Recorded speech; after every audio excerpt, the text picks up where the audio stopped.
Hola chicos, Dios me lo bendiga nuevamente a todos. Un saludo grande. Reciban un saludo de paz y bienestar. Recordar entonces unos puntos, ¿no? Que son los talleres. Ya esto se terminó, este tema eh, básicamente se terminó. Nos queda poco tiempo. Y recordar que el primer taller que tenemos es el taller del lóbulo frontal, ¿no? Que hay personas que no me lo han entregado. Entonces, ¿para qué? Todavía tienen tiempo de entregarlo hasta el 18, ¿no? 18 de junio, que es jueves, ya esta semanita. Entonces, tenemos el lóbulo frontal, que es el lóbulo frontal, las estructuras que los componen, que son los síndromes ejecutivos, ¿no? Los principales, que son tres. Básicamente, esa es la actividad del taller del lóbulo frontal, ¿verdad?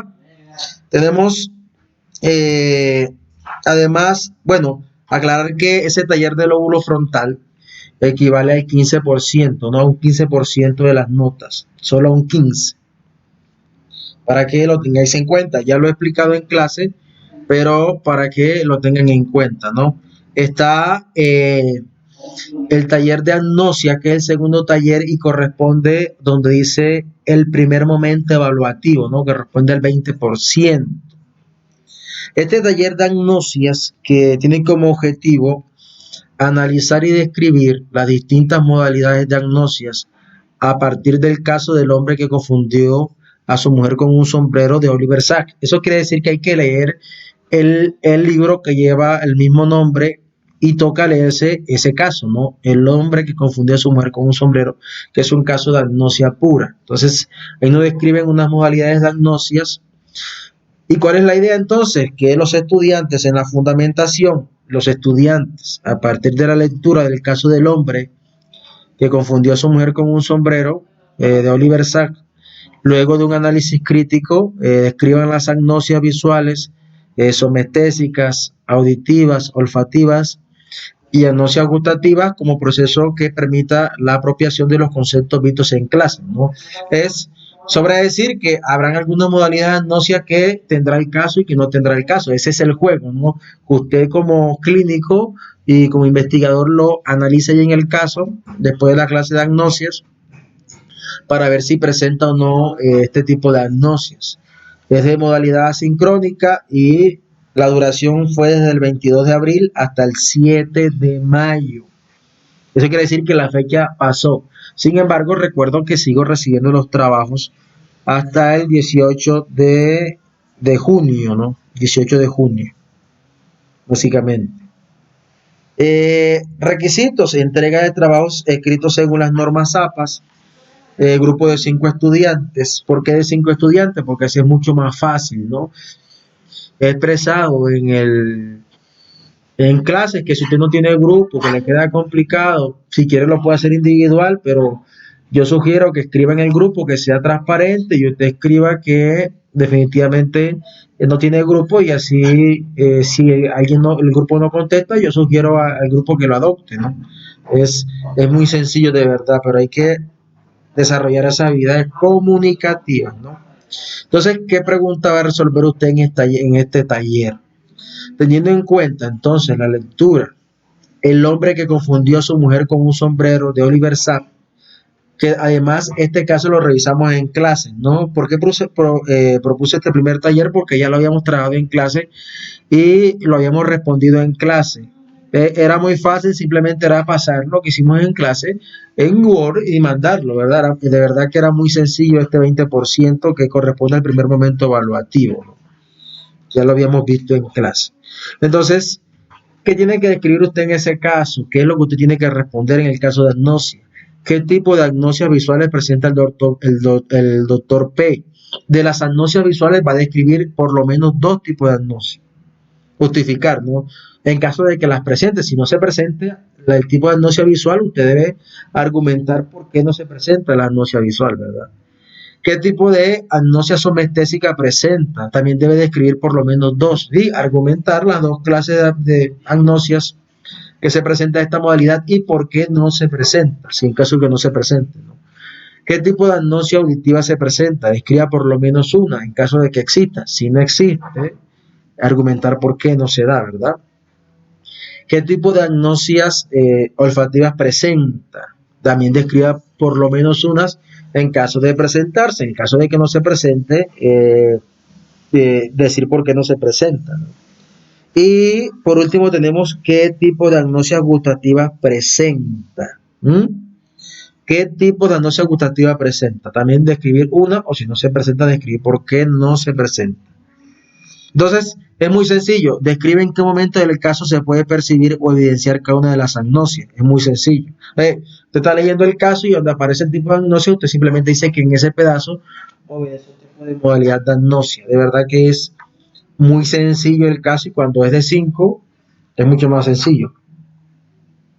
Porque una forma de hacerlo es que, como son grupos de 5 y estamos hablando de varias modalidades de agnosia, uno se puede encargar, por ejemplo, de investigar si el caso de las agnosias visuales. Otro puede encargarse de analizar las agnosias somestésicas. Otro de las agnosias auditivas. Otro de las agnosias olfativas. Y otro hace el conglomerado, le envía la información al otro compañero, y esa persona que tenga coherencia, ¿no?, lo que están diciendo. Cabe, está de más decir que cada persona del grupo que tiene trabajos individuales tiene la responsabilidad de que se haga el análisis profundo, ¿no? Que se haga el análisis profundo básicamente. Entonces, eso es básicamente. Eso con relación al taller de agnosia, ¿no? Cerramos aquí. Entonces, nuestro siguiente caso es el que equivale también al 30%, es el famoso taller de Luria, ¿no? El taller de Luria es una relatoría, es muy diferente. Un taller, una relatoría o un ensayo, ¿no? Entonces, aquí también se dan las claridades, de verdad. He tratado de hacer un esfuerzo porque las guías sean claras, y ya depende de su esfuerzo, ¿no?, como estudiante. Entonces, actividad 2, que es relatoría, unidades funcionales de Luria. El objetivo del taller, que es estudiar, comprender los bloques o unidades funcionales de Luria, describiendo la forma, cómo contribuyen y ejercen un papel importante sobre los procesos mentales y la actividad consciente del ser humano. Fundamentación. Los estudiantes, a partir de lo visto en clase y revisión de artículos, miren que no solo lo visto en clase, sino también la revisión de artículos, quiero decir que es un trabajo investigativo, relacionados al tema de las unidades funcionales de Luria, realizan una relatoría teniendo en cuenta los siguientes puntos. Cada grupo de trabajo colaborativo podrá escoger una de las 3 opciones según considere. Por ejemplo, si escoge la opción 1, deberá escoger todos los criterios que le corresponden, y así sucesivamente. Entonces, estamos hablando de las unidades funcionales de Luria, ¿verdad? Entonces, si usted decide trabajar con la temática del texto 1, entonces usted debe trabajar con los puntos A, con los puntos B, con los puntos C. Por ejemplo, sobre la temática del texto, en este punto se da cuenta de la temática del texto según uno de los siguientes parámetros. A, según su criterio, ¿cuál es la tesis propuesta por el autor o autor?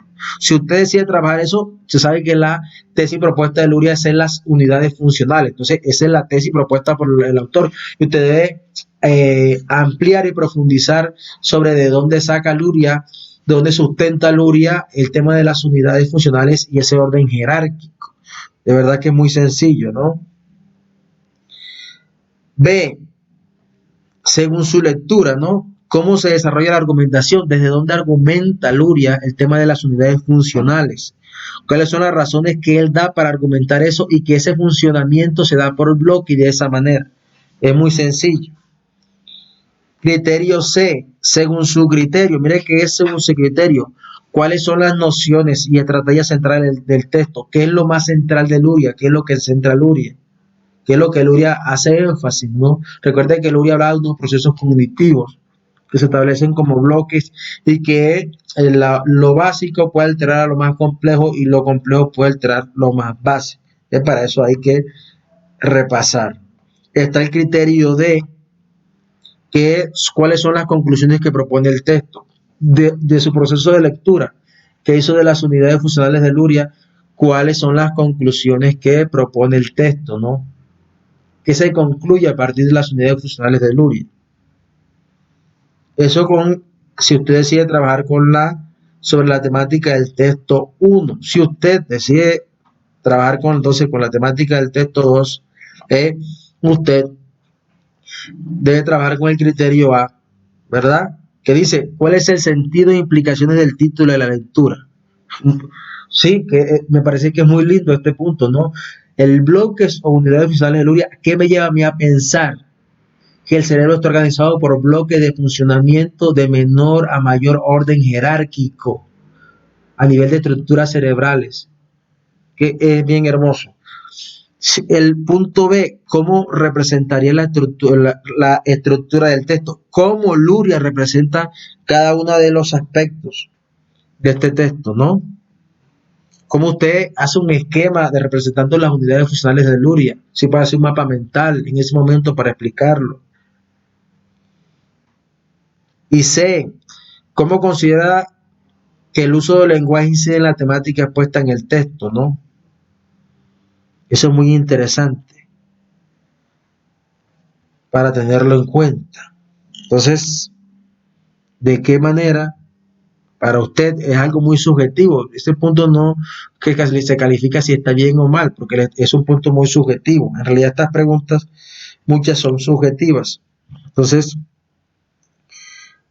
¿cuál es la exposición y el sentido del texto, no? ¿Cómo es el lenguaje? ¿Cómo es el tema metafórico que utiliza Luria? ¿Cómo es la sustentación? ¿Cómo es la gramática? Si hay errores, si hay dificultades. ¿Cómo lo percibe usted? Luego viene la temática del texto 3 y decía trabajar con esta. Está el punto A. Miren, ¿qué nuevas ideas descubrió? ¿Qué nuevas ideas descubrió en todo el tema de Luria? Ya eso es su consideración. ¿Qué le pareció que aprendió? ¿Qué cosas no sabía? ¿Qué no entendió del texto? No, que no entendí cuando Luria se refiere a la sustancia activadora reticular ascendente y descendente que se ubica para explicar el funcionamiento de la primera unidad funcional de Luria, ¿no? Que es activación y motivación, alerta motivación. Entonces, eso. ¿Qué citaría del texto? ¿Qué parte del texto citaría a usted que le pareció interesante? Y explicar por qué, no solo citarla, sino por qué. De cuál fue su proceso de lectura, ¿no? Esta es una pregunta muy subjetiva. ¿De qué manera usted leyó el texto? ¿Cómo lo hizo? No, que nosotros trabajamos de forma individual, cada quien leyó un artículo, eso es lo que se busca saber, cómo reconstruyó para llegar a la conclusión del texto. Modalidad asincrónica también. Duración, desde el 7 de mayo hasta el 21 de mayo, eso quiere decir que ya pasó la fecha. Recuerdo que sigo recibiendo trabajos hasta el 18 de junio. ¿Cuál es el problema de uno dejar acumular tantos trabajos? ¿Cuál es el problema? Porque hay una cosa que se llama esfuerzo cognitivo, ¿sí? Y hay una cosa que es el sistema activador reticular ascendente, ¿no? Es la motivación, que se da gracias al sistema límbico, ¿verdad? Entonces, ¿qué pasa? Que si uno deja acumular el trabajo, va a dar más flojera de hacerlo. Es así, porque mucho trabajo acumulado da más pereza. Entonces, si usted se propone hacer los trabajos una vez que van llegando y se desocupa eso, yo cuando era estudiante, el trabajo que me llegaba, me acostaba a la hora que fuera, pero lo hacía. Nuevo trabajo, me acostaba a la hora y así no dejaba nada pendiente, pero era un tema mío. De esa forma no tenía nada pendiente, ¿no? Y ahí, ¿qué pasa? Que entonces como usted se cansa, termina de hacer un trabajo de lóbulo frontal, luego va a ser el de agnosia, cuando va a ser el de unidades funcionales de Luria, no lo va a hacer con la rigurosidad que lo amerita. Entonces, mire que ahí está en el tema de las tres temáticas del texto, que es lo primero, ¿no? Entregada de trabajos, criterios según norma ZAPA. Todas las relatorías deben dar cuenta de los 3 puntos establecidos a partir de una de las opciones que se ofrecen. Cuando exista más de un texto, estos no deben tomarse por separado. Solo se realiza una relatoría tomando todos los textos como base de su reflexión. Siempre se debe indicar las opciones escogidas de manera precisa al iniciar el desarrollo de cada punto y justificar brevemente. La relatoría debe tener una extensión de 3 y 5 páginas. En caso de incluir dibujos, debe ser mayor a 7, no incluyendo la referencia bibliográfica. ¿Sí? Criterios de calificación. Cumpliendo con lo que se le solicita: coherencia en el discurso, esfuerzo, recursividad, creatividad en la apropiación del texto y excelente proceso formal, puntuación, ortografía, redacción, presentación. Criterios de calificación. La relatoría entonces corresponde al momento propio de escritura resultante de la lectura que cada grupo ha realizado. Esta es la base para el trabajo presencial y es donde se recoge el aporte que cada grupo ofrece al grupo. En ningún caso ha de ser un resumen, ni la simple unión de frases tomada directamente del texto leído, sino, por el contrario, debe ser una reconstrucción desde la apropiación de la temática. Una relatoría, entendida así, es siempre síntesis. Esto es una forma propia de configuración de la información que refleje un trabajo riguroso de análisis del texto leído y de su comprensión. No es un copia y pegue. Usted lee los diferentes artículos, 5 artículos, lo que comprendo lo plasmo desde lo que yo como sujeto comprendí, lo plasmo. Aparte de lo que hemos dicho, ¿qué otras preguntas debe responder? Que son obligatorias. ¿Qué son las unidades funcionales de Luria? ¿Qué son las estructuras que componen las unidades funcionales de Luria? ¿Y cómo el cerebro genera la mente consciente? Mínimo, para la pregunta ¿cómo el cerebro genera la mente consciente? Debe leer usted 5 artículos mínimo. Sugerí el libro de Ginás, que habla sobre el cerebro y el mito del yo. También hay un tema de Damasio, que también tiene otro libro muy parecido. Entonces, he visto muchos trabajos que esta última pregunta no hay profundidad en analizarlo. Participantes, grupos de 5. Grupos de 5. Eso con el taller de Luria, ¿no? Ahora, nuestro último trabajo. Bueno, otra cosa. ¿Por qué los trabajos valen 30%? Ya lo he explicado muchas veces en clases, pero lo recuerdo aquí. Para el tecnológico, uno debe evaluar trabajo de 15% y 20% como máximo. Pero ¿qué pasa? Que también en el tecnológico nos sugirieron que tratar de reducir la cantidad de trabajo a los estudiantes, ¿no? Entonces, por el tema de lo que se vive el COVID-19, para no abrumarlos con la cantidad de trabajo. Entonces, si alguien no está de acuerdo, cuando vea este video, lo hace saber, y con una persona que no esté de acuerdo, simplemente le bajamos el porcentaje a los trabajos y se coloca otro trabajo, que no me parece muy sano, ¿no? Que sería más trabajo, pero uno, insisto, el ser humano es una cosa a veces incomprensible, ¿no? Y hay seres humanos que se sienten incomprendidos y no quieren ser comprendidos. Tema complejo. Entonces, este caso clínico, que es el síndrome neuropsicológico, equivale al 30%, es lo último que tenemos pendiente, que ya también finalizó la entrega, que era hasta el 11 de junio, pero que seguiré recibiendo hasta el 18, ¿no? Entonces, objetivo del taller: describir, evaluar a partir del desarrollo de la creatividad la realización de un caso clínico donde se describan y se evidencie la presencia de síndromes como la agnosia, apraxia, presencia de síndromes atencionales, amnesias a partir de un evento relacionado con el traumatismo craneoencefálico, accidentes cerebrovasculares o demencias u otro. Digo otro porque usted puede inventarse una causa, ¿no? Pero lo que sí no puede cambiar y lo que sí debe estar descrito sean al menos una presencia de un síndrome agnóstico, un síndrome apráxico, un síndrome atencional y un síndrome amnésico. Estos son los criterios, ¿no? Fundamentación. Los estudiantes, a partir de lo visto en clase y revisión de artículos, desarrollan la creatividad y dan cuenta del proceso de aprendizaje significativo a partir de la invención de un caso clínico que dé cuenta de la presencia de síndromes neuropsicológicos descrito con el objetivo. Es decir, usted va a inventarse un caso, lo va a crear, lo va a sacar desde sus funciones ejecutivas, usted lo va a inventar, ¿sí? Lo va a inventar. Y entonces, igual que el doctor P, usted va a hacer un relato como usted como clínico está evaluando al paciente, como si usted lo evaluara, como si usted conversara. He dicho muchas veces que el interrogatorio es muy importante, el interrogatorio. Entonces, para que lo tenga en cuenta. Modalidad asincrónica desde el 21 de mayo hasta el 11 de junio. He visto muchos trabajos que me ponen prosopagnosia, afasia agnosia cromática. Y la agnosia cromática está, yo no estoy no, se define como tal para los colores.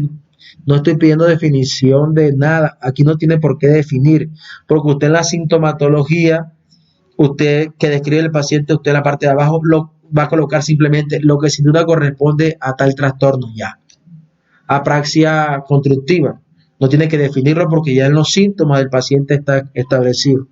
No tiene por qué definirlo. La duración del 21 de mayo hasta el 11 de junio. Recuerdo nuevamente que los sigo recibiendo hasta el 18. Entrega de caso clínico que denote motivo de consulta. El motivo de consulta debe ser un título y a veces no hay claridad del motivo de consulta. Me toca a mí estar adivinando, ¿no? Motivo de consulta. Antecedentes médicos personales también como título y antecedentes médicos familiares también como título. Hay personas que en los antecedentes médicos me hablan de TDAH y en los antecedentes médicos personales no hay TDAH. Que he rebuscado, lo que da claridad es que no han visto la clase asincrónica eh, de los síndromes atencionales, que el TDAH no es el único síndrome atencional. Me están colocando la hiperprosexia, la hipoprosexia, como si fuera un síndrome atencional. Esos son trastornos semiológicos. Una cosa es la semiología de la atención y otra cosa son los síndromes atencionales. Entonces, aviso parroquial, mirar el síndrome atencional en la clase sincrónica. Aviso parroquial, revisar el caso nuevamente del doctor P, porque si no le va a costar hacer este trabajo. Si usted y obviamente las clases, no agnosia, praxia, todo eso. Entonces, entrega de caso clínico que denote motivo de consulta, antecedentes médicos personales y familiares, descripción de los signos y síntomas claros de los síndromes neuropsicológicos como agnosia, apraxia, presencia de síndromes atencionales, amnesias. Hay una persona que me colocan agnosia, pero no me ponen apraxia. Me ponen apraxia, no ponen agnosia. O a veces también los síndromes atencionales y amnesia. ¿Qué me sugiere a mí esto? Que hay un problema grande, al menos en los cursos que yo tengo, un problema en la lectura, en lo que es la comprensión de lectura y un problema grande en el seguimiento de instrucciones. Si a mí me están diciendo que coloque los síndromes neuropsicológicos como agnosia, apraxia, síndromes atencionales, amnesia, yo tengo que colocar la descripción de cada uno de esos síndromes, a qué modalidad. Hay personas que me están colocando, me hablan de tal síndrome, pero no me colocan qué modalidad pertenece. O me están hablando de apraxia, pero qué tipo de apraxia es, qué tipo de agnosia es. Si pertenece a la tipo de agnosia de modalidad gustativa, visual, auditiva, y cómo se llama. Insisto, no tiene por qué definirme. Lo mismo con la apraxia, qué tipo de apraxia es constructiva, idiomotora, idiomotriz, apraxia del vestir. Entonces me colocan apraxia, eso lo puede decir cualquier persona del común. Es el concepto de apraxia. También me colocan síndrome atencional, pero ¿cuál síndrome atencional me están hablando? No hablo de ningún síndrome atencional porque sé que si lo hablo aquí, entonces lo van a buscar y entonces no van a hacer el ejercicio de ver la clase. También con la amnesia, me hablan de amnesia, a veces me hablan de procesos de alteraciones de memoria, problemas de memoria, esto y lo otro, pero no me hablan de qué síndrome amnésico tiene el paciente. No que tiene falla de memoria, olvido, pero ¿cuál es el síndrome de amnesia que usted me está refiriendo? Y la causa, ¿no? Si eso se debe a traumatismo, se debe a accidentes cerebrovasculares, se debe a demencia. He visto muchos trabajos que me hablan de afasia. Yo no estoy preguntando por afasia. Yo no estoy hablando de afasia. No entiendo por qué me hablan de afasia. No entiendo por qué me están hablando también me hablan de signos blandos. Tampoco estoy preguntando sobre signos blandos, tampoco. No estoy preguntando sobre trastornos de aprendizaje. No estoy preguntando sobre trastornos de pensamiento, no estoy preguntando eso. No estoy preguntando tampoco sobre la enfermedad actual ni la identificación. No, yo solamente estoy preguntando un título donde lleve motivo de consulta, Es que lo voy a escribir, lo voy a redactar para que quede claro. Copio esto aquí en una hoja de Word. Borramos esto acá. Lo pongo aquí. Pongo la letra grande. Creo que 20 está bien. 20. Vamos a justificar. Título. Motivo de consulta. Ese es un título. Pan, 2 puntos. Título. Antecedentes médicos personales. 2 puntos. Pan. Título. Antecedentes médicos familiares. Título. Pan. 2 puntos. Y otro título que he dicho en clase. Relato. 2 puntos. En ese relato debo de escribir como relato, igual que otro, el tema de los síndromes, agnosia, apraxia, síndromes atencionales, amnesia. Y dar una hipótesis de qué causa esto. ¿De qué lo causa? ¿Qué lo causa? Si es un traumatismo craneoencefálico, accidente cerebrovascular o demencia. Recuerden que el motivo de consulta es la queja subjetiva del paciente, es la queja con que el paciente llega, es lo que nos permite a nosotros tener una radiografía de si el paciente es consciente o no del déficit, y que se responda a partir de la pregunta encuadre: ¿qué lo trae por aquí? ¿En qué le puedo ayudar? Eso es. Entonces el paciente me dice a mí, entonces, no, doctor, es que a mí se me olvidan las cosas después de que sufrió un accidente. Entonces, paciente refiere, entre comillas, se me olvidan las cosas, después que sufrí un accidente de tránsito. Cierro comillas. Ese es el motivo de consulta. Es la queja subjetiva del paciente que nos da una radiografía de cómo está el paciente y si es consciente del déficit. Ese es no un motivo de consulta largo. Yo no estoy pidiendo, eso no es motivo de consulta. Ni enfermedad actual. Antecedentes médicos familiares. Uno le pregunta al paciente, por lo general, cuando el paciente asiste a consulta y es por un traumatismo craneoencefálico, accidente cerebrovascular, siempre va acompañado. Entonces uno coloca acá, aquí le coloca paciente refiere y aquí le coloca 1, que es primer motivo de consulta. Aquí le coloca 2, que es motivo de consulta. Entonces le coloca, en este caso es acompañante. Supongamos que esté con la madre. Las madres son hermosas. Madre refiere. Entonces lo que la madre refiera. Doctor, él no duerme en las noches. No duerme en las noches. Se le olvida todo. Se le olvida todo. Y siempre está de mal humor. Se me ocurre este motivo de consulta. Siempre está de mal humor. Vean. Siempre está de mal humor. Entonces, ese es el segundo motivo de consulta acompañante, no tiene por qué ser un motivo de consulta largo. Antecedentes médicos personales, uno le pregunta al paciente o a la madre. Por lo generalmente, ojalá sea el paciente, y cuando el paciente no responda, usted le pregunta a la madre. Antecedentes médicos personales. ¿Ha tenido cirugías? Entonces, si no, niega cirugías. ¿Qué más? ¿Es alérgico a algo? Niega alergias. No es, niega alergias. Tiene que colocar aquí traumatismo porque me está hablando de un accidente de tránsito. Entonces tiene que ponerme aquí en los antecedentes médicos personales: traumatismo craneoencefálico por accidente de tránsito. Pam, pam, pam. Y si quiere hacer una descripción. Eso va ahí en antecedentes médicos personales. Todo lo que son los antecedentes médicos personales. Antecedentes como familiares. Mi señora, cuénteme, en su casa alguien ha tenido un accidente cerebrovascular, que haya tenido un derrame cerebral, toca hablarles así porque ellos a veces no entienden.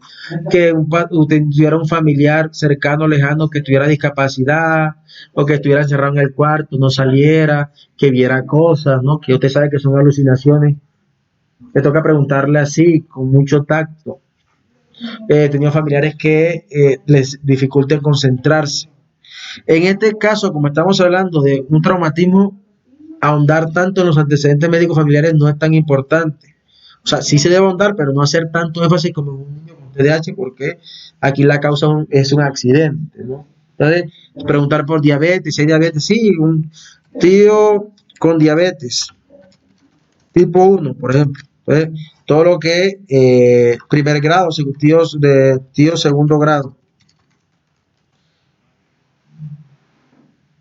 Esto es un juego como tocar guitarra, de verdad. Entonces ya en el relato, ya usted sí va a hacerle el relato. Entonces, vamos a tomar el caso por acá, a ver, de Oliver Sack.